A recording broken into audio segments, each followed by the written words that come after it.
Hi అండి. యూట్యూబ్లో చూసి ఒక కొత్త రెసిపీ ట్రై చేశాను. అది ఎలా వచ్చిందో ఏం చేశానో మీరే చూసేయండి. ఒక బౌల్ తీసుకుని దాంట్లో ఒక ఎగ్ బ్రేక్ చేసి వేసుకున్నాను.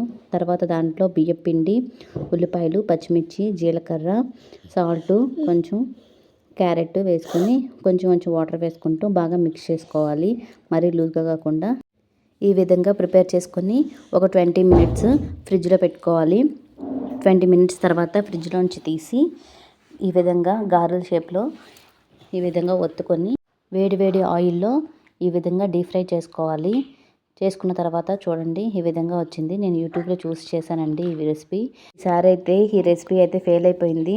చూడడానికైతే బాగానే ఉందండి, అయితే మేమైతే తినలేకపోయాము. ఒకసారి మీరు ట్రై చేసి మీకు ఎలా వచ్చిందో నాకైతే కామెంట్ చేయండి.